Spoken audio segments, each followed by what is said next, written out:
Hello. Today we have a guest, as you can see. Tera is joining us from Beauty Cult. Thanks so much for joining us. Right? That doesn't sound exciting at all. Yeah, come on, Tara. So yesterday you called me, right? And you wanted me to send out an email to your clients. And I want you to tell us like what led you to that point and painted a picture for us.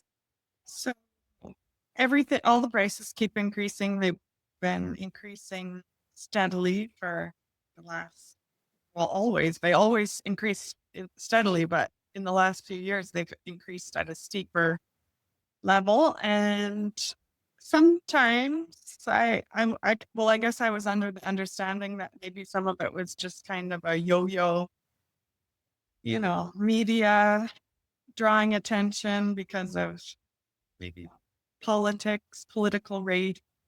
And I kind of thought that they might flip flop a little bit. I thought that maybe just like our dollar gets a little better and then as summer goes in, it goes down, all the travel and the petroleum prices.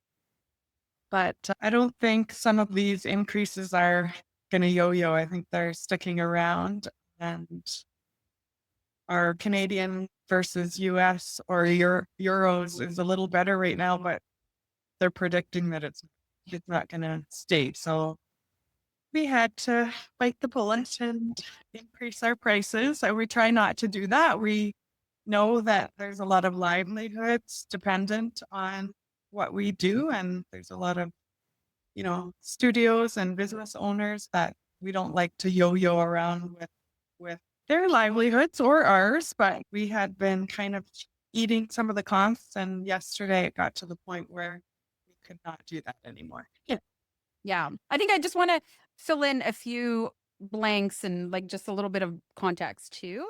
So as a supplier, you bring in products and you bring products from everywhere. You bring in products from Europe and you do bring in products from the United States.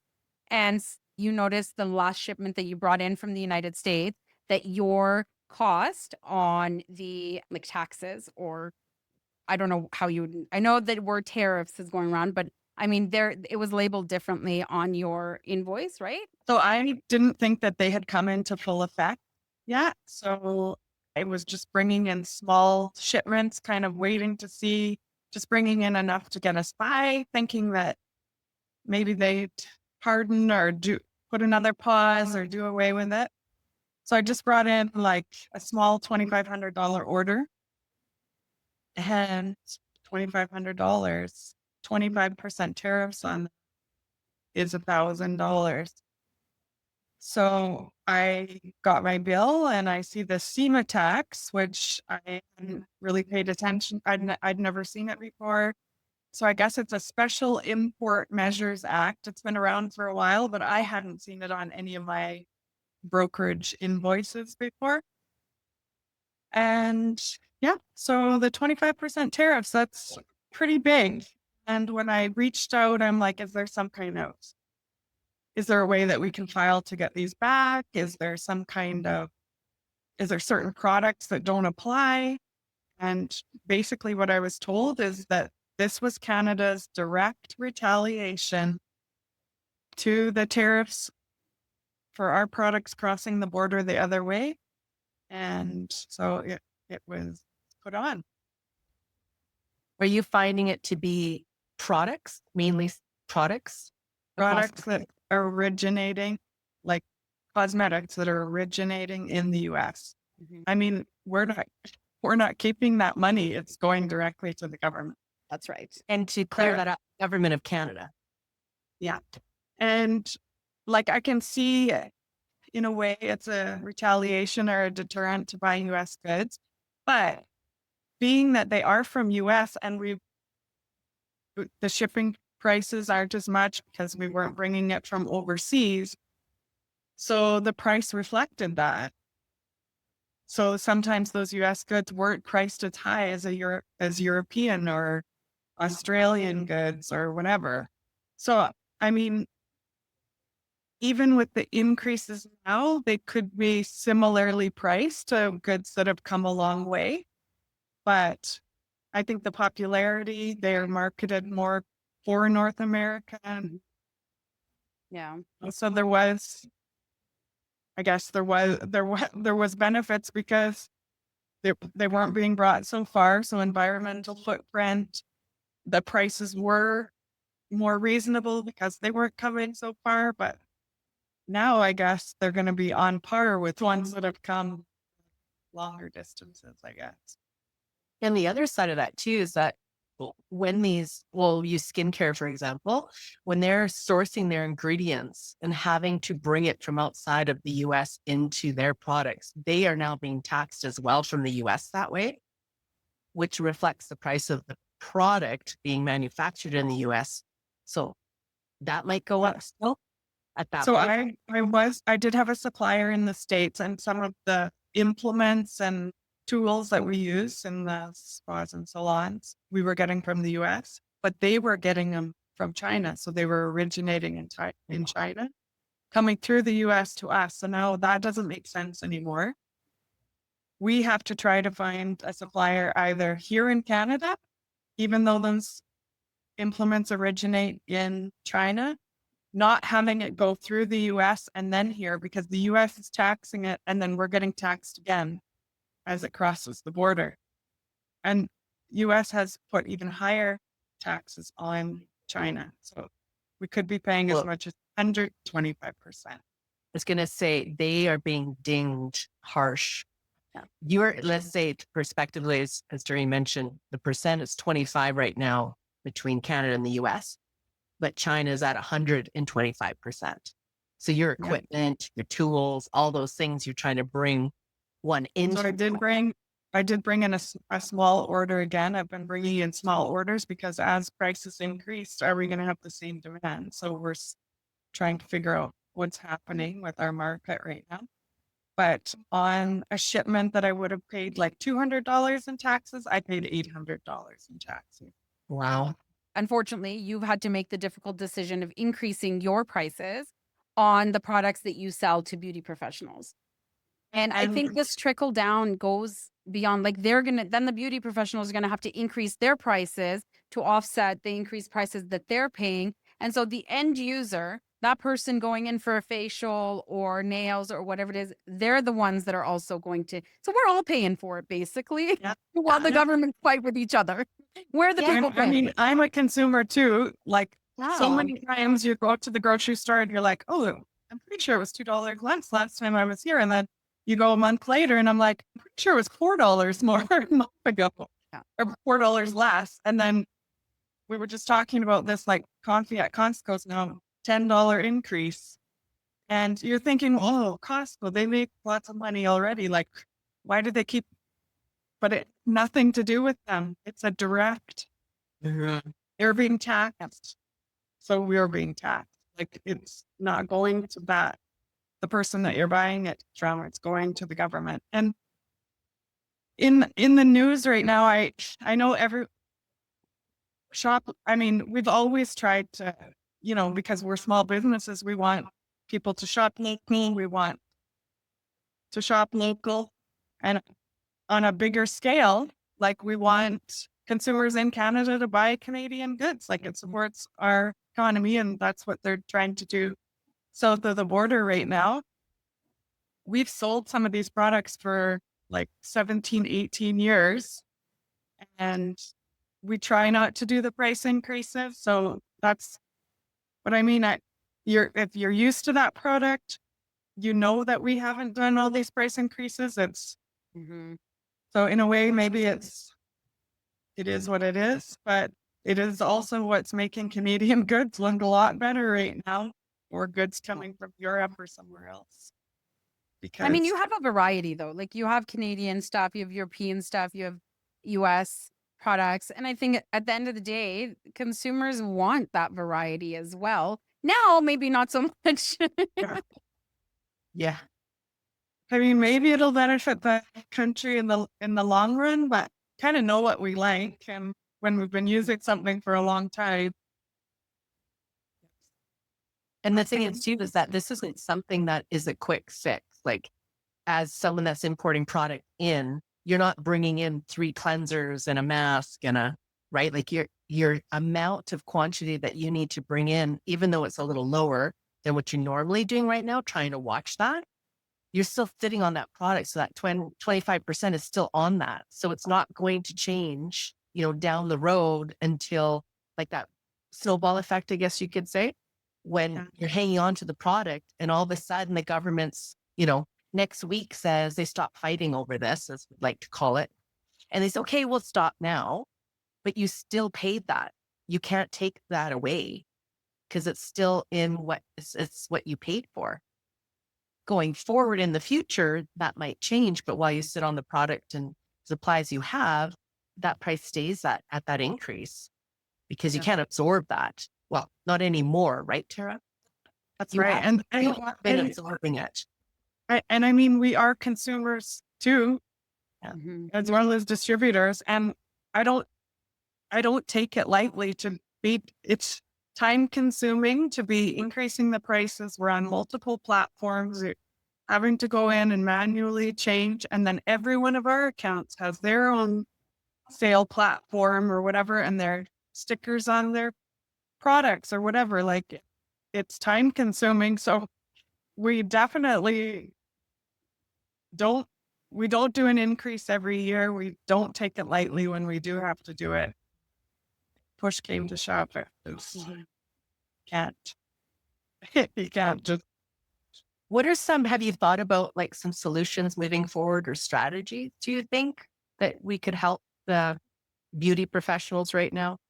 So we do have bulk discounts. So when you buy in like multiples, that you get discounts. So, I mean, if the market's still there and you're still selling to your customers, that would be the best way to.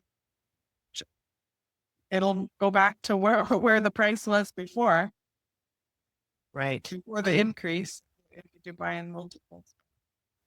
Yeah, like right now we're just waiting to see what's gonna happen with the market. Like, just like we're checking labels at Costco, are people gonna be that we're always using US goods? Are they gonna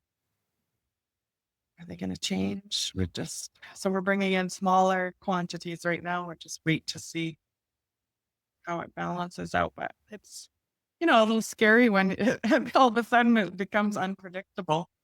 Well, it's that supply chain, right? Like when they talked about, if we go back a few years ago, when they were saying how much it was going to cost because they were limiting how many transportation could cross the borders. I'll bring up COVID shutdown, right? They're really limiting it, which drove the cost up in all of our foods through that time, right? So when there's a cost to the supply chain, in the end, us, the consumer or the beauty professional in that matter, and then the person at the end of that service buying the cleanser at a retail, it will affect everyone in that supply chain.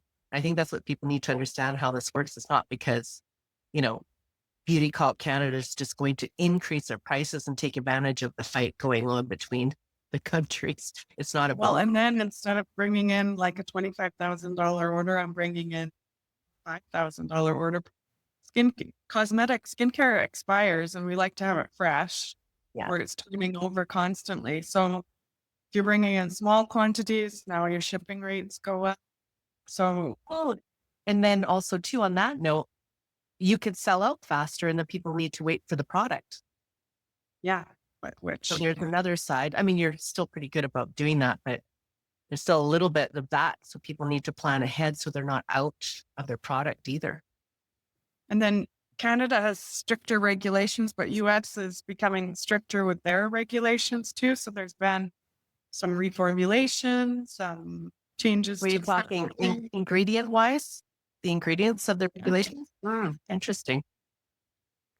I think for beauty professionals, they're going to see these price increases. It's not just going to be from it's going to be across the board from distributors, wherever they get their product. And I think it's knowing that this is going to happen and then having to take the steps to in turn increase their prices and doing that knowledgeably and then being able to explain to their clients, this is what's like you said, the supply chain. I've increased it because now my cost has gone up, and because my distributor's cost has gone up. in a way, I don't know, but finding a way to just bring that into the conversation, if possible, just giving a warning or just, I don't know, letting people know it's going to trickle down to the end user, and the esthetician or beauty professional can't absorb the price. She or he's going to have to then pass it on to their customers as well, but with an explanation. I think too, on this one, offering some advice to the professionals out there, it's a little different when Tara's saying that she have to send an email to everybody, right? This is a rapport building industry with your clients, a relationship. So you might want to have these conversations starting now if you're planning to raise it, say, June 1st. So all the clients coming through, your regulars, have that conversation with them and say, you know what, unfortunately, prices have already started to increase. I've been absorbing that increase, and I can't do it anymore. It's just not making this affordable to me anymore because it's all platforms. Use those stories like we shared about the Costco big coffee pods, right? It's gone up by 25%. Normally, yearly, you're probably looking at what, an average of 2.5% to 5%, maybe. Is that fair to say, Tara, in the industry normally? Yeah, and most distributors, it's like annually, every year it goes up to usually about 2%. Right. But So it is something in our recently, it's been sometimes per month. The last couple of years, we've had increases of 5% annually, and we still did not pass that on.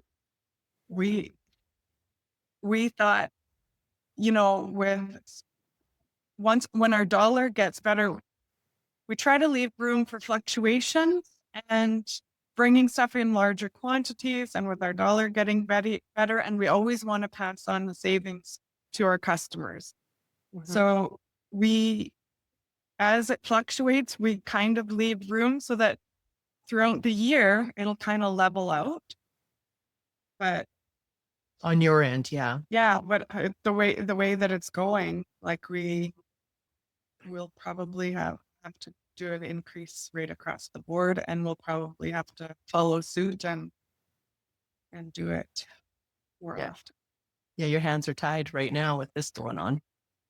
But I think too, like if start having the conversation, people will start reacting a little bit to it because it's in everything right now. In all It of our, is. as a consumer, it doesn't matter if it's the food that's being imported in or whatever it may be. But I think if you start having that gentle conversation with your clients moving forward, let them know is you're probably better off doing a small increase. Say we're in May right now, so give them warning for June, and then a small increase maybe again in the fall. But you don't want to be going 25% higher on everything because you're hearing that the tariff charge, that's a huge, Yeah, and you're going to lose your clients on an amount like we that. didn't do that. We didn't increase it 25%. Some things we had to go as much as 10%, but it's also because we annually weren't increasing like everyone else was. I know. If anyone knows Tara, this was really difficult for her to do. She held off for a long time, but we had to bring it forward, and more professionals are noticing increases, not just from, Beauty Cult Canada as a buyer. Across the board. It's everywhere. Yeah. And I think we just want to come on here and really explain why it's trickling down the way it is. If you are struggling, you're having any challenges, things like that, reach out to have conversations, because in the end, we're pretty creative with our accounts, helping them through, especially these types of things, the best that we can. So we'd make some good suggestions, work with you. And then you decide to take the feedback or information with you and figure it out, see if it's actually something that'll work for you too. Yeah, that's right. Because we've been on both ends. We understand, struggles, time's going by so fast, and sometimes it gets to the end of the month and you're like, oh, what did I even do? Where did the time go? Yes. Why are things not making sense, Perfect. Well, thank you for listening, and Tara for joining us today. See you guys all next time. Bye.